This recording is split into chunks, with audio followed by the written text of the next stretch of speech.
What's up, everybody? Welcome to the Unesh value train. I hope you're excited to follow your dreams into outer space.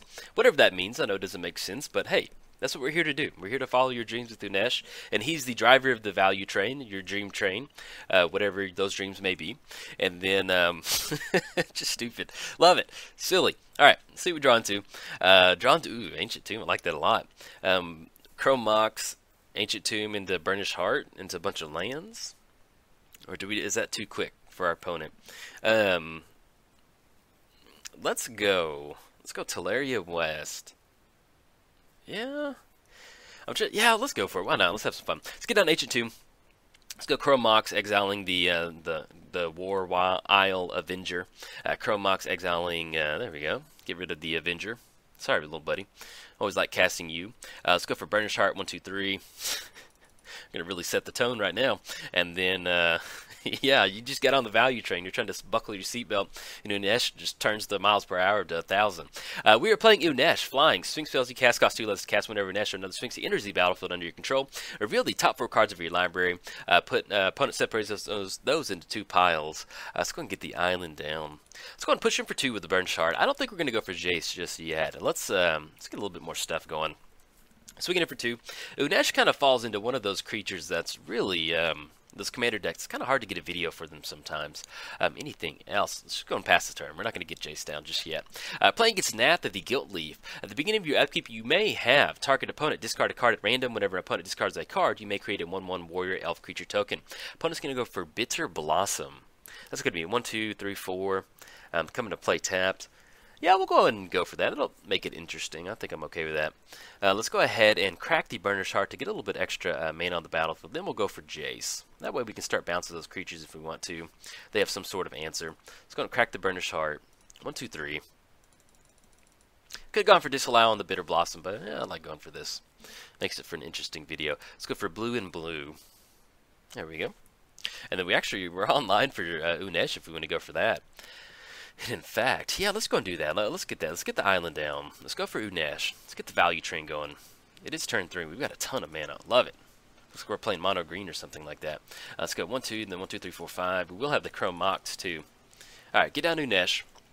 We get that Factor Fiction pile going. Baby Factor Fiction. Let's see what it is, and then we can kind of go from there. This is not too bad. Urza's Incubator, Lightning Grease. Pretty much whatever. Yeah. Yeah, this is kind of a weird pile. There's not like a ton of value in there, but I think if they're going to go that, yeah, we'll go and choose pile 1. I like that. It'd be nice to get the Urza's Incubator, but with us having Lightning Greaves, and hopefully we can get some protection for Unesh, then we kind of go from there. And then we're going to go and pass the turn back to our opponent, kick it over to them. But yeah, so, as far as Unesh goes, sometimes you play Unesh, there's a lot of counter spells, not a lot, but a higher amount of counter spells than you're playing mono blue. But sometimes when you play online, you get some people that scoop. They don't like the flavor of counter spells, even though a counter spell, theoretically, let's say that our opponent we counter Nath. That's fine. We counter Nath. That's going to make some people mad.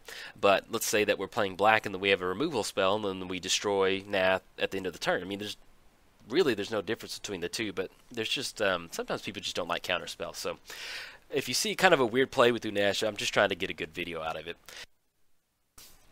Alright, so we do draw into another island. Let's go ahead and get the, let's go and get the island down. Let's go for Lightning Greaves. I like going for that. Let's get down Lightning Greaves. This could be 1, 2. I want to make sure that we can get Unesh protected. That's going to be pretty important. Get the Lightning Greaves onto Unesh. And we don't have any, in fact, we don't have any Sphinxes to go for with Unesh. We have 1, 2, 3, 4, 5, 6. That's going to cut us off Disallow if we tap out for Jace. But I think I'm okay then. Let's tap out for Jace. That's going to be 1, 2, 3. I'm going to get Jace down now. And then let's go ahead and brainstorm. Draw 3 cards, put a couple back. And then Propaganda, Manamo, and Master of Predicaments. Okay, let's go ahead and put... Actually, we might like Propaganda here in a little bit. Mono blue. Yeah, let's go and hold on to... Let's go and put the Teleria West back, and we'll go and put the Halimar Depths back. That puts us at 2 mana. Not enough, unfortunately, to cast Master. But let's go and push in with Unesh. If they want to swing in for 3 at Jace, that's fine. We've already brainstormed, and we'll have Master Predicaments next turn, so hopefully we can get that going. And we can also put the Lightning Greaves onto the Predicament, Master Predicaments, to make sure that we kind of can get a good threat going in the air. Okay, they get down another Fairy Rogue off Bitter Blossom. But yeah, from time, if you're new to the channel and you know, why don't we go for Disallow on Bitter Blossom? That's just sometimes where I like to go for an interesting video, and that's kind of what we went for. But as far as what we have in our hand, we do have Propaganda. We can get down Propaganda. Creatures you control can attack unless they pay 2 for each creature that's attacking. So we can get that down. That'll really kind of stop that Fairy Rogue from getting some good stuff going. Creekwood Liege. Black, green creatures +1, worm token. Okay, go for it. I love the art on these Liege's tokens, too. It looks so good. Alright, see if they're going to swing in. Their Tarmogoyf is a 4/5 thanks to the artifact creature and the land in the graveyard. Alright, swinging in for... Are they both swinging in at Jace? No, we just have Tarmogoyf swinging in at Jace and the Fairy Rogue up top. Sure, go for it. Alright, take care of Jace, and then we'll go ahead and get the Master Predicaments down during our main phase. That way, if we want to go for Lightning Greaves or something like that, we can go for that. And then, you know, it doesn't really matter if we go for Halimar Depths. So let's go ahead and get the Master Predicaments down. That's going to be 1, 2, 3. And then actually, let's go ahead and... It's going to be a little aggressive, but okay. Let's go Ancient Tomb. And then Blue and Blue. We'll have that last colorless. Let's get that down. We know what the top 2 cards are, or at least we know what one of them was with the Halimar Depths. So we'll get down the Master Predicaments, and then... hopefully maybe we can chain together a few more Sphinxes to get those on the battlefield and kind of outrace the those Fairy Rogues over there. Alright, now, we do have Propaganda and Force of Will in the hand. Pretty much, I'm thinking what we're going to keep on this one is going to be Elder Deep Fiend. If we get enough creatures onto the battlefield, we can sack that, tap up to 4 target permanents. If we wanted to do it during their upkeep, we can go for Elder Deep Fiend and kind of sack their board out, or at least tap their lands out. But I think at this point, we're going to go for the whatever pile they give us with the Elder Deep Fiend. Oh, yeah, love it. We're going to choose pile 1 in a heartbeat. Alright, that goes in the hand. Unfortunately, we don't have any more Sphinxes to get down. But we're going to get down Shrine. And then we have some good devotion. It's going to be 1, 2, 3, 4. So we'll get ahead a little bit on mana. Do want to go for that. That's going to be us tapping out. I think that'll give us... That'll leave up Disallow, and we'll still have Force of Will. I think I'd like that. It's going to be 4 mana. Let's go for Propaganda. Get that down. Just kind of slow the attack from our opponents over there. Let's go and shift the Lightning Greaves over onto Master of Predicaments. Let's go and push in for 4. We're going to lose that last mana, but that's okay. Alright, push in for 4. Coming in hot for 8. That will put our... If they don't block, well, more than likely we'll see a Fairy Rogue block. Alright, no block from the Fairy Rogue. Okay. Puts them to 13. And they'll have that Master of Predicaments trigger. Alright, make sure we remember this one. Does combat damage to a player. Choose a card in your hand. That player guesses converted mana cost is greater than 4. I guess we can cast the card without paying its mana cost. I don't think we really want to go for Elder Deep Fiend. So we'll just choose Halimar Depths. On this one, right? Yeah, I like holding on to Force of Will. Yeah, and we're not going to cast it. No, he guessed wrong. Our opponent guessed wrong. Anything else, we're going to go and pass the turn. So, yeah. So right now we have Force of Will. We also have Disallow up, so if we draw another blue card, we'll be online for Force of Will next turn. And then what we really need is we need at least one more creature to sacrifice to Elder Deep Fiend. That way we can kind of tap down our opponent's stuff. Okay, they're going to have the Creekwood Liege coming down with that 1/1 token and the Bitter Blossom token. And then with them being at 13, we've got 8 in the air. If we want to tap down a bunch of flying creatures, that's something we can do because they do have only 3 creatures right now. And then we still have Force of Will to kind of exile something. So we'll see exactly what we want to go for. But yeah, Unesh, man, it's a lot of... Unesh kind of falls into like Gonti. Like, when I built Gonti, it was kind of... that Friday I needed to build a new commander deck. And Lightning Greaves on something. Do we want to disallow on that? You know, let's say they put it onto the Creekwood Liege or something like that. Main thing is we want to make sure the air is clear, but I don't really see them putting it on. Yeah, I think I'm okay with that. More than likely, they're going to put it on Tarmogoyf or Creekwood or something like that. Yeah, there we go. Put it on Tarmogoyf. That's fine. Swinging in for 6, yeah, go for it. But yeah, so with Gonti, like that Friday, I needed to put out a new commander deck, and I didn't know I was going to do one of the other commanders from that set. And I was like, well, I'll just build Gonti. Like, I wasn't wild about it, but I was like, oh, I'll just throw the Gonti together. Maybe it'll be fun. And oh my gosh, Gonti has easily become one of my favorite commanders to record with. I love Gonti. He always makes some really good videos. And Unesh was the exact same way. Like when I was getting ready to build Unesh, I was like, oh, we got a bunch of 6 drops, 7 drops. That's not going to be fun. And it is the exact opposite. I love Unesh. So much fun. All right, so we got Halimar Depths. I guess we can go Halimar Depths. Just kind of look at the top 3 cards of our library. going to get that down. Look at the top 3 cards of our library. Let's see what's on top. Okay, we got a couple Sphinxes. That's pretty good. But at least draw into one of those next turn. Shroud, look at the top card of your library. Whenever a creature was... Yeah, let's go ahead and put the island back. Let's go War Isle. We'll go Wind Reader Sphinx. We'll put that on top. And then, what are we going to go for? Now, if we swing it, they do have some fairy rogues out there, unfortunately, that can kind of stop us from swinging in. And with us doing any combat damage, it's not really going to do much at this point right now. So at this point, we're probably just going to go ahead and pass the turn. And in fact, let's go ahead and make sure we shift those Lightning Greaves back over onto Unesh. And then we may end up going for like an Elder Deep Fiend crack on a couple of those different tokens.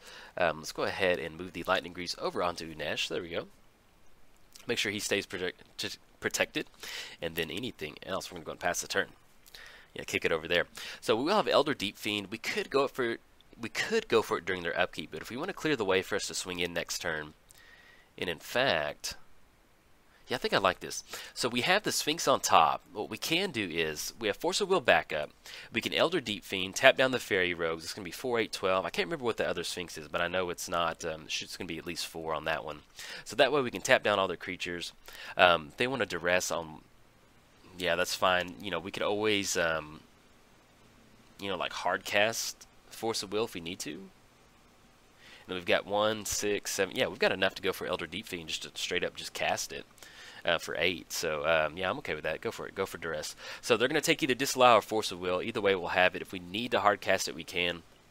But at least we can kind of go ahead and go for Elder Deep Fiend, tapping down all the different rogue creatures. All right, but it does go for disallow on that one.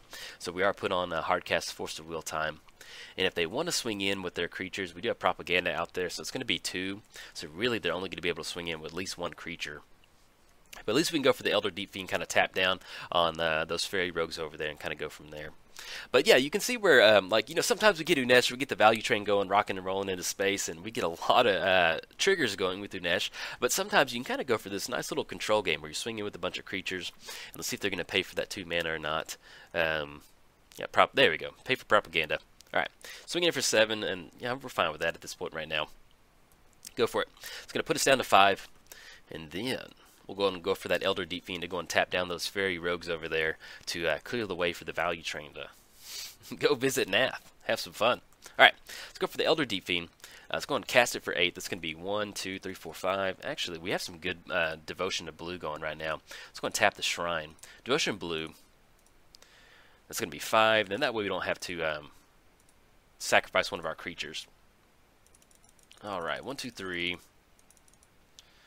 Let's go and tap down the Fairy Rogue, Fairy Rogue, Fairy Rogue, and then the other Fairy Rogue. Don't want to click on that last minute worm. That would not be a lot of fun. Alright, tap those down, and then we'll get down the Elder Deep Fiend 2 as a 5/6. We'll also be able to push in 2 on that one. Alright, let's go and draw into that, the other Sphinx on top, the Wind Reader Sphinx. There we go. And that will be 4, 8. That'll be exactly just enough. So let's go and get the island down. Let's go and get the Wind Reader Sphinx down. Let's go Devotion Blue on this one. Devotion Blue. Tap the Chrome Mox. That way if something happens to it. Get down the Wind Reader Sphinx. We'll get that extra Factor Fiction going too. Get that going. Jay, Swan Song, Sphinx of War Isle. You know, at this point right now, if we wanted to, we could simply just get down the Sphinx of War Isle, put the Lightning Group. Actually, we can't target it with Shroud, so that would not work. And if we go for Jace, that'd be another way for us to kind of lock it out. But at this point, they only have 1 mana up, so we're pretty much good to go. And in fact, we'll probably just take Swan Song in case there's some little, no funny business, Lebowski. We'll take the Swan Song pile. All right, we're going to choose that one. We can just always pitch it to Force of Will. Let's go and move the Lightning Greaves over onto the Wind Reader.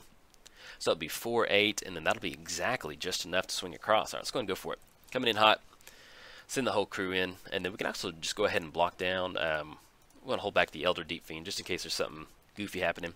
We're going to draw a few more cards off the Wind Reader Sphinx too, which is always good. Yes, use that ability. Love drawing cards. And then swinging in for 8, that will put our opponent down to 0, and we can go and close it out right there. Alright, there we go. And we also have the Master of Predicaments trigger if we wanted to go for that. But we do close it out. If you enjoyed your time on the Unesh value train, hey, be sure and like and subscribe. That makes Unesh happy. Alright, bye.